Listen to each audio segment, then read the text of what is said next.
Everything we do has a chance of failure. The overcoming of those odds is what makes success. Even with things as simple as menial work, there's always the chance that you decide to give up, and that's the failure you risk.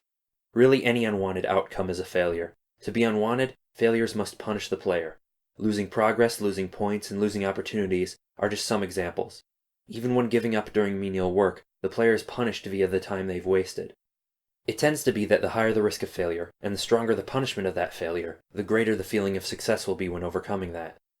If the player has known the rewards and risks and still taken up the task, most likely they will be satisfied with the reward. But in the case of unknown rewards, you must not let it be a Pyrrhic victory. You need to reward the player properly. The risk is that too harsh or likely of failures will not be fun for the player. In most games, you need the average player to beat the odds.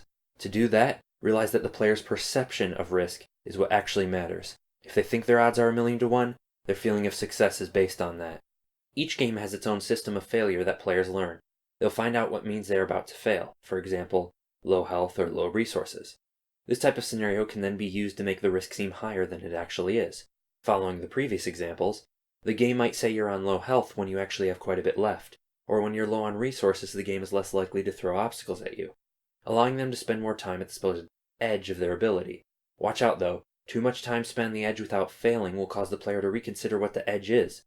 Be careful not to let your ruse falter.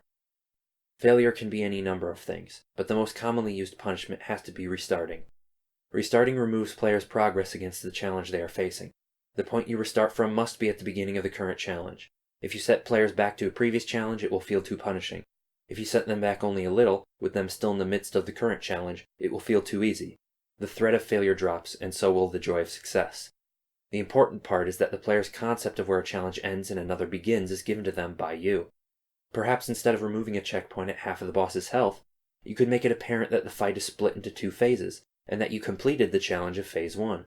In another instance, if they believe they're set back too far, maybe you just haven't properly informed them of what and when the challenge is. Speaking of informing the player, if they have never been told something will cause failure, and they fall to it in their ignorance, they will be frustrated by it. Make sure the player understands what not to do, especially if the punishment is of a permanent kind. Another thing is the player must feel responsible for their failures.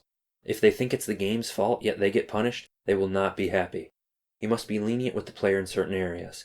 This can be things like being able to jump for a short time even after you've left a ledge, or enemies' hitboxes being easy for the player to hit.